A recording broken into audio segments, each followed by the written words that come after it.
यानी कि जो ये नंबर सिस्टम्स यानी संख्या पद्धति है, इसका निर्माण कुछ ऐसी संख्याएं हैं जिनसे मिलकर हुआ है। यानी कहने का मतलब हमारा ये है कि इसका निर्माण जो है प्राकृत संख्या,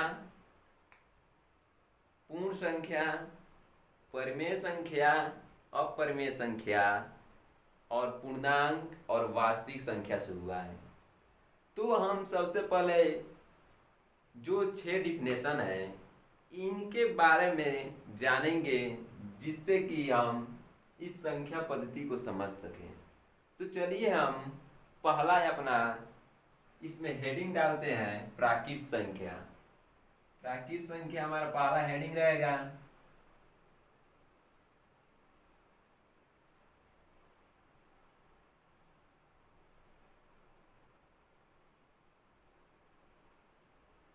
इसे हम नेचुरल नंबर,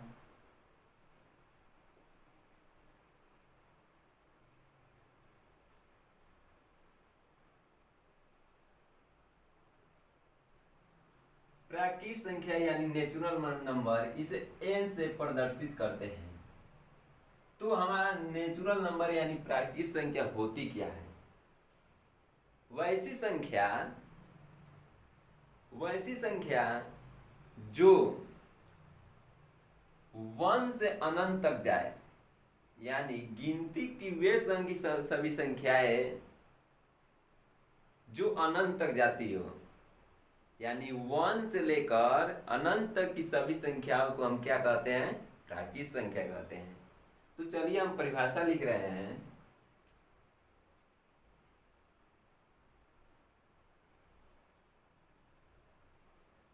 गिनती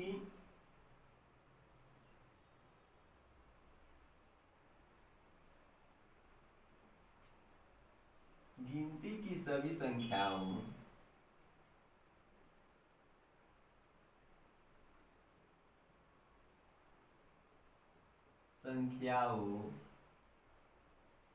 या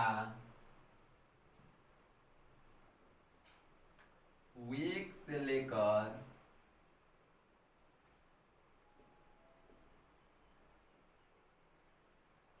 अनंत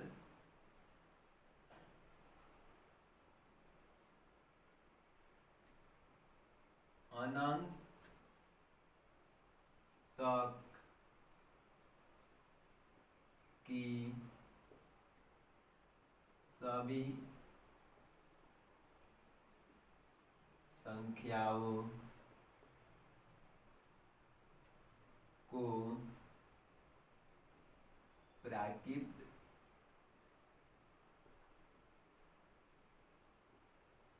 संख्या कहते हैं। इसका एग्जाम्पल ये होगा कि गिनती की सभी संख्याओं में कौन कौन सी संख्या है 1 से लेकर प्रारंभ होंगी, यानी कि हमारा 1 2 3 4 डॉट डॉट डॉट, ये संख्या 1 से लेकर जहां तक चली जाए, यानी अनंत तक चली जाए, उन सभी संख्याओं को हम प्राकृत संख्या कहते हैं। तो आप लोग सबसे पहले इन सभी जो मैंने परिभाषाएं ये लिखाई है या लिखा रहा हूं अभी, उन सभी को एक अच्छे से कॉपी में नोट्स बनाइएगा, क्योंकि इन सभी का प्रयोग अगली कक्षाओं में जाने पे पड़ेगा और इसे बारीकी से समझें। तो चलिए हमारा दूसरा है पूर्ण संख्या।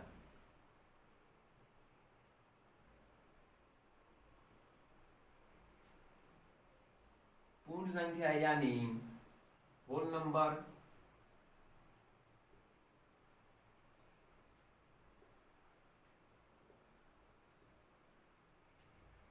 इसमें एक चीज बढ़ जाता है, अब वो क्या बढ़ता है वो आप लोग को बता रहा हूं। इसमें 0 से अनंत तक की सभी संख्याओं को,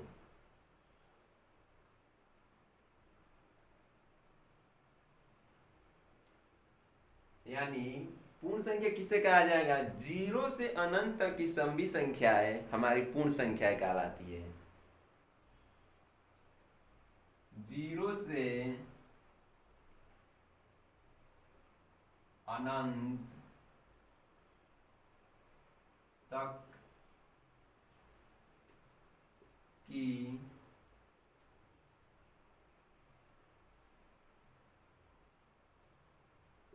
सभी संख्याएं पूर्ण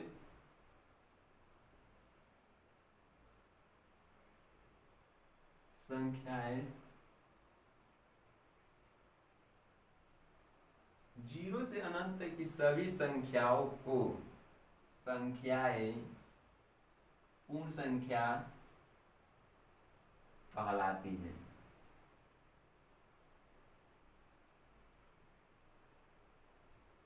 यानी कहने का मतलब है कि 0 1 2 3 डॉट डॉट डॉट डॉट जहां तक चली जाए, ये 0 से प्रारंभ होगी और अनंत तक जाएंगी। यानी 0 से अनंत तक की सभी संख्याओं को हम क्या कहेंगे? पूर्ण संख्या यानी होल नंबर। यानी कहने का मतलब है कि इसमें हमारा 0 बढ़ जाता है और प्राकृत संख्या इसमें जुड़ जाती है। तीसरा नंबर प्रश्न है, तीसरा नंबर हम देखेंगे परिभाषा के रूप में परमेय संख्या।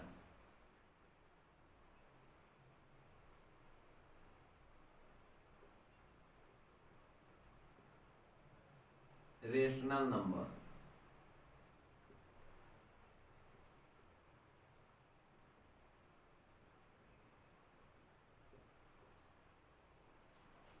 अब वे सभी संख्या इसमें आएंगी। कहने का मतलब है कि रेशनल नंबर उन नंबरों को कहा जाता है जो पी बाई क्यू के रूप में हो। यानी वे सभी संख्याएं हमारी परिमेय संख्याएं कहलाएंगी जो पी बाई क्यू के रूप में हो।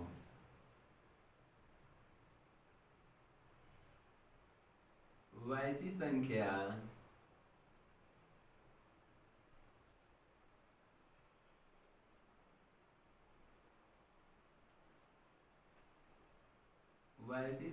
जो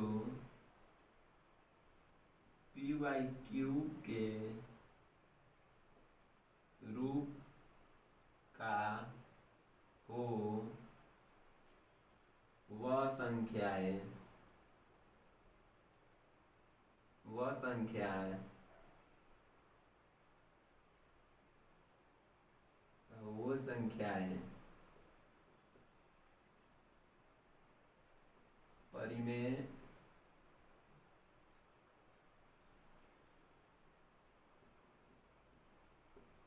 परिमेय संख्याएं कही जाती है। जहां जो Q का मान होगा नॉट इक्वल टू 0, यानी जो ये पी बाई क्यू के रूप में लिख रहे हैं तो वो Q का मान 0 नहीं होना चाहिए। यानी एग्जाम्पल के रूप में देखिए कि 1/2 3/5 6/5 dot dot dot dot dot. यानी जो ये हमारा Q is not equal to 0 है, वो यहाँ पे ये है हमारा P, ये है हमारा Q।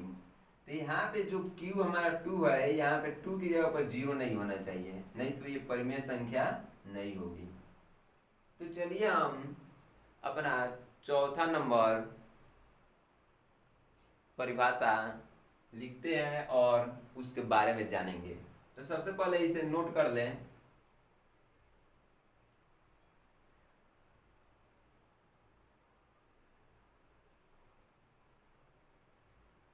ये क्लास, जैसा कि हमने बताया कि ये क्लास 9th का बैच है।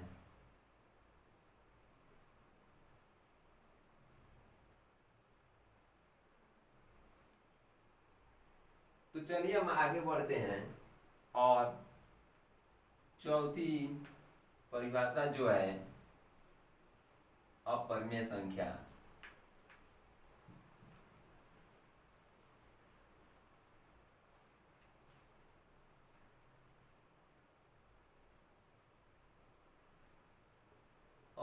में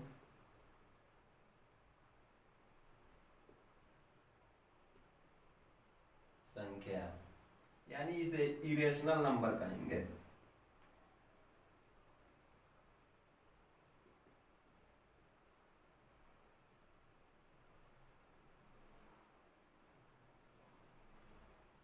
अब इरेशनल नंबर यानी अपरिमेय संख्या क्या होती है? वे सभी संख्या इसमें आती हैं जो p बाई क्यू के रूप में न हो। यानी कहने का मतलब ये है कि वे सभी संख्याएं जो p बाई क्यू के रूप में ना हो, यानी कि वे सभी संख्या जो भिन्न के रूप में नहीं होनी चाहिए। यानी वैसी संख्या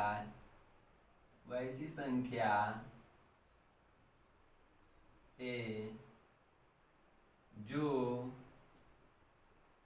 p बाई क्यू के रूप का न हो, वह अपरिमेय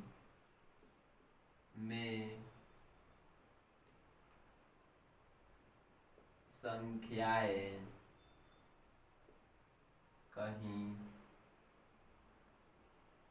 जाती है। यानी कि वैसी संख्याएं जो p बाई क्यू के रूप का ना हो, वे सभी संख्याएं वह अपरिमेय संख्याएं कही जाती है, वह अपरिमेय संख्याएं कही जाती है।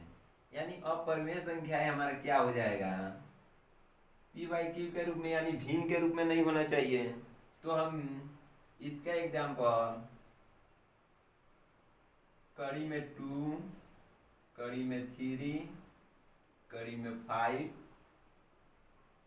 Pie dot dot dot dot. अब जहां तक ये हो, इस प्रकार की जो संख्या है वो हमारा अपरिमेय संख्या कहलाती है। हमने पाई का मान, यानी पाई को अपरिमेय संख्या क्यों माना है, इसके बारे में कुछ बताते हैं। ये जो पाई है, इसका मान आप लोग जानते हैं कि फिक्स होता है, यानी इसे 22/7 के रूप में लिखते हैं।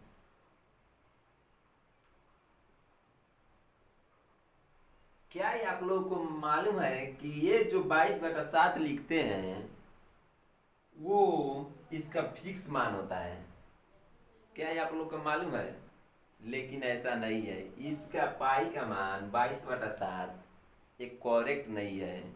यानी कि ये जो है ये शांत दशमलव के प्रसार के रूप में नहीं आएगा, इसलिए हम इसे अपरिमेय संख्या के रूप में लेते हैं। ठीक है, अपरिमेय संख्या के रूप में क्यों लेते हैं? क्योंकि इसका मान फिक्स नहीं होता है, इसका मान बढ़ जाएगा, यानी इसका मान एक करेक्ट नहीं होता है, इसलिए हम इसे अपरिमेय संख्या के रूप में लेंगे।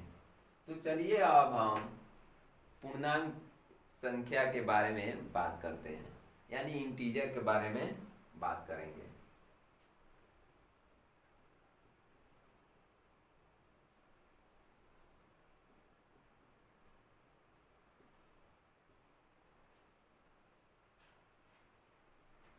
अब पूर्णांक किसे कहा जाएगा, ध्यान से समझिए, क्योंकि इसी के आधार पर हमारा प्रश्नावली 1.1, 1.2 और इसके आगे जो भी है प्रश्नावली, उसमें इसका उपयोग है।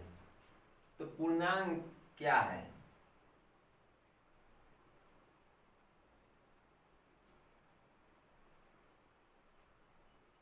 माइनस इन्फिनिटिव, यानी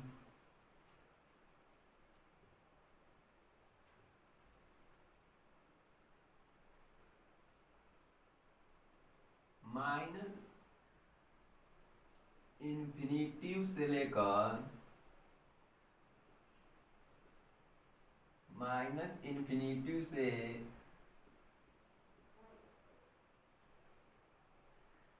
लेकर प्लस इन्फिनिटिव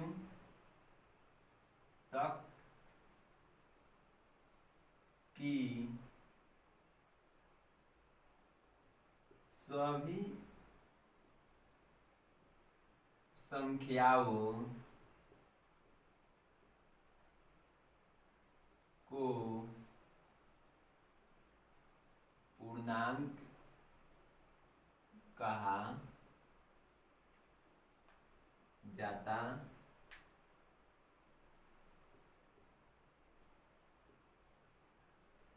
है। यानी माइनस इन्फिनिटी से लेकर प्लस इन्फिनिटी तक की सभी संख्याओं को पूर्णांक कहा जाता है। लेकिन इसमें गौर करने वाली बात यह है कि इसमें परमेय संख्या और अपरमेय संख्याएं जो होती है वो नहीं आती है।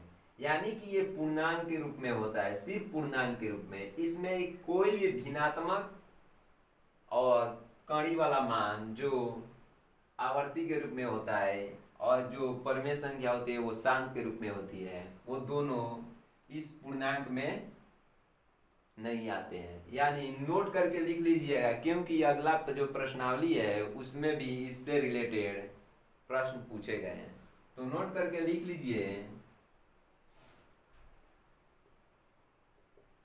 इसमें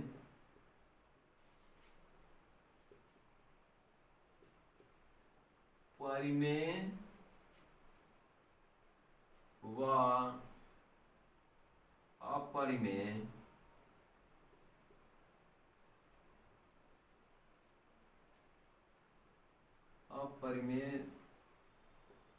संख्याएं नहीं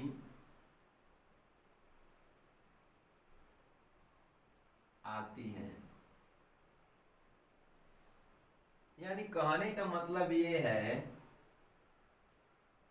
कि ये जो एग्जाम्पल इसका ले रहे हैं, माइनस इन्फिनिटी से जो चालू प्रारंभ हो रहा है हमारा, minus infinity dot dot dot, ये 0, -1, -2, -3 डॉट डॉट, इधर जाएंगे तो इधर तो हमारा, जब हम 0 से दाईं तरफ जाते हैं तो वे सभी संख्याएं धनात्मक संख्याएं कहलाती है, और 0 से बाईं तरफ यानी 0 से बाईं तरफ की सभी संख्याओं को हम ऋणात्मक संख्याएं कहते हैं। तो हम इधर जो दाएं तरफ जाएंगे तो हमारी धनात्मक पूर्णांक प्राप्त होंगे, इन्फिनिटी तक जाएगा। तो हम इसमें कहीं भी परमेय संख्या यानी परमेय संख्या p/q के रूप में जो है, यानी 1/2, 3/4, 5/6, और जो हमारी अपरमेय संख्या है, अपरमेय संख्या कड़ी में 2, कड़ी में 3, पाई, कड़ी में 7, इन सभी संख्याओं का कहीं भी हमारी पूर्णांक जो है उसमें प्रयोग नहीं हुआ है। इसलिए हम कह सकते हैं कि इसमें परमेय और अपरमेय संख्याएं नहीं आती हैं, और ये सिर्फ एक अंक के रूप का होता है। तो चलिए हम अपनी छठी जो परिभाषा है उस पे अब गौर करेंगे, देखेंगे उसमें क्या होता है। 6 नंबर जो है हमारा वो है वास्तविक संख्या। और वास्तविक संख्या क्या होती है, यानी रियल नंबर्स। वास्तविक संख्याएं क्या होती है इसके बारे में जानेंगे, और इसके एग्जाम्पल और इससे जो रिलेटेड प्रश्न है उसको भी आगे करेंगे। तो चलिए, वास्तविक संख्या।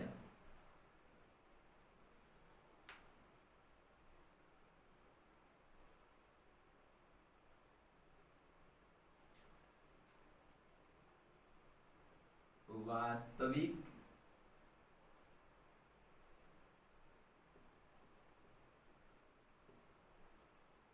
संख्या, रियल नंबर,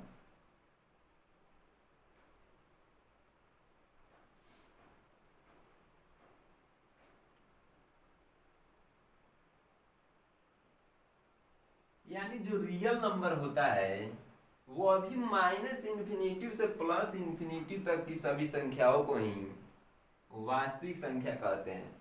लेकिन इसमें भी गौर करने वाली बात यह है कि इसमें जो है हमारा परमेय संख्या और अपरमेय संख्या, दोनों ही संख्या इसमें आती है।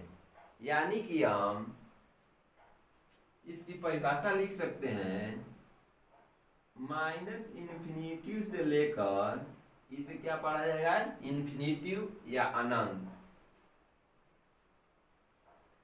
माइनस इन्फिनिटी से लेकर प्लस इन्फिनिटी तक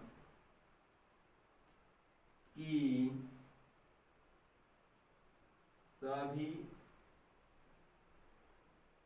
संख्याओं को वास्तविक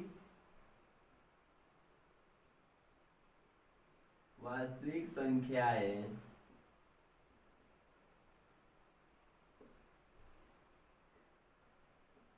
कहते हैं। यानी कि माइनस इन्फिनिटी से लेकर प्लस इन्फिनिटी तक की सभी संख्याओं को वास्तविक संख्याएं कहते हैं। तो हमारा वास्तविक संख्या जो है, इसमें नोट करके लिख लीजिएगा, इसमें परिमेय व अपरिमेय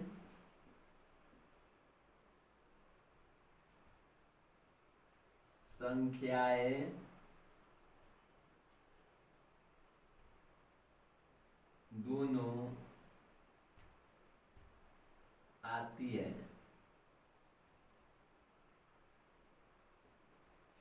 इसमें परिमेय और अपरिमेय संख्या दोनों ही आती है,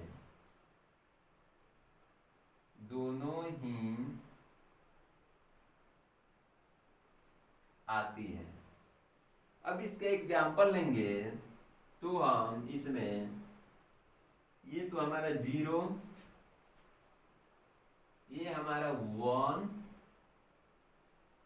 1/2,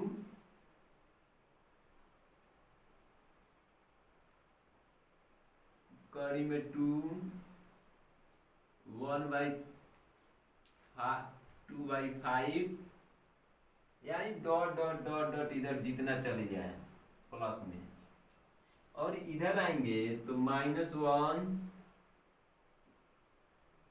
ये हमारा -1/2,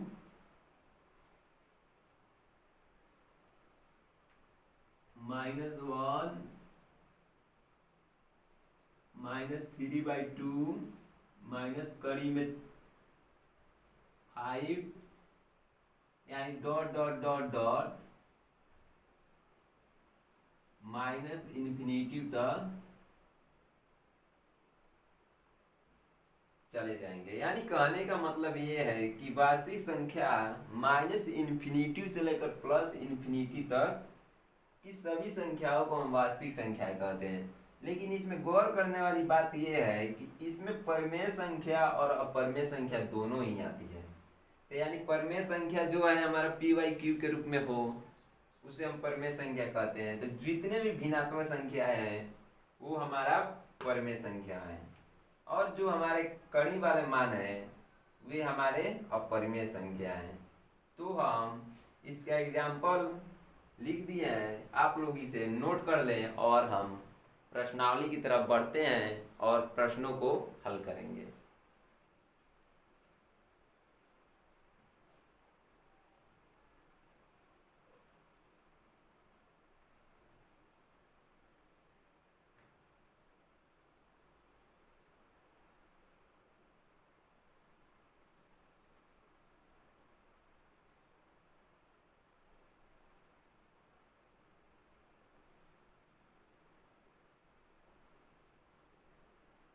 तो चलिए